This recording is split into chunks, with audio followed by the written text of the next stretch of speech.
My mother called, and I answered the phone. She said, there's been this horrific terror attack in Jerusalem, and it was on a bus, and I've been calling your father for 10 minutes, and he's not answering, and I know he was in the area.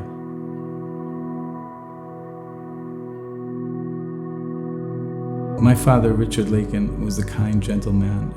He was a person who dedicated his life to education, to educating children, to teaching them to love and to respect. He had been on a bus 78 in Jerusalem, and two men had boarded the bus, two terrorists, and at a certain point, one of them stood up with a gun and started shooting people, and the other one stood up with a knife and started stabbing people.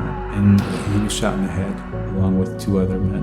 And after he fell to the ground, they started stabbing him. He was stabbed everywhere. It was horrific, in the head, in the face, in the chest. The knife actually broke while it was inside of him. The damage was just beyond repair. And eventually his body couldn't hold out after 2 weeks, and he died in front of us.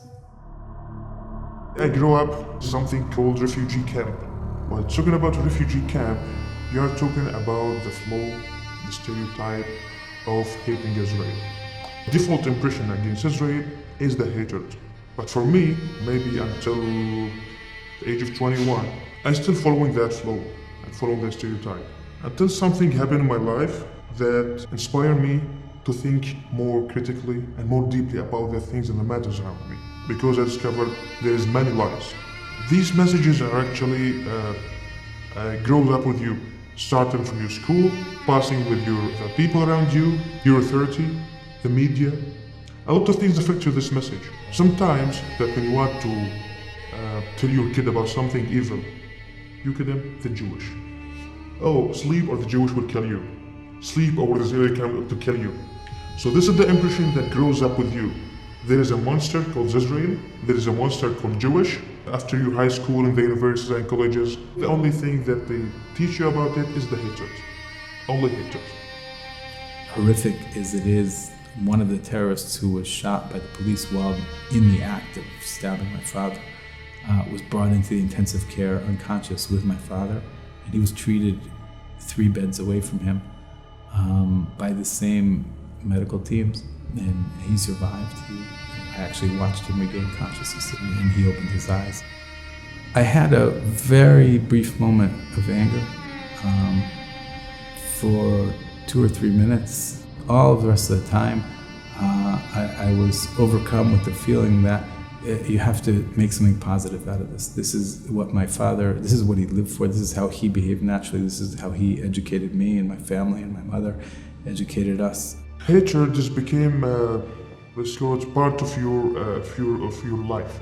Everything is playing the role of the victim. I have to take it from my ancestors to the default enemy, which is Israel. This is like, what do you call it in English? Like routine, like a sequence. I will give the hate over to my son. So this is something I'm against it. I'm against it. To always play the role of victim and to give the hate to the other generation. The Palestinian Boy Scouts, or the Palestinian Scouts Association, recently renamed their Scout Leadership Program after Ba Aliyan, the terrorist who shot my father on the bus, because they, as they stated and they put on their webpage of the Palestinian Scouts Association, that this is the kind of leader we want you to become, and you should be a martyr like Ba Aliyan. I think if my father would have seen all of this, this is what it would have focused on, is how children are being educated. They need to be educated to love and not to hate. I start by asking questions. This actually would give me the critiquing way of thinking. Many bigger things I start to ask about it. Why I don't have the money to pay my tuition. Why I don't live the normal life that anybody should live. I realize that my authority is working against me. My authority, which actually utilized my name as a refugee to bring a lot of donations while giving me nothing, is an enemy for me. Each day you hear news that you have donations from the United States, from the European Union, even from the Arabs themselves. But indeed, you didn't see anything on ground.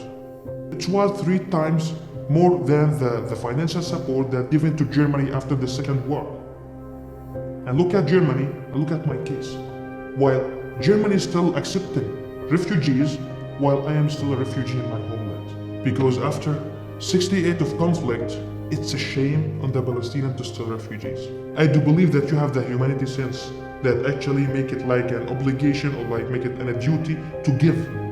But you have to make sure to whom you're gonna give. If you give it to the wrong person, then your giving is worthless.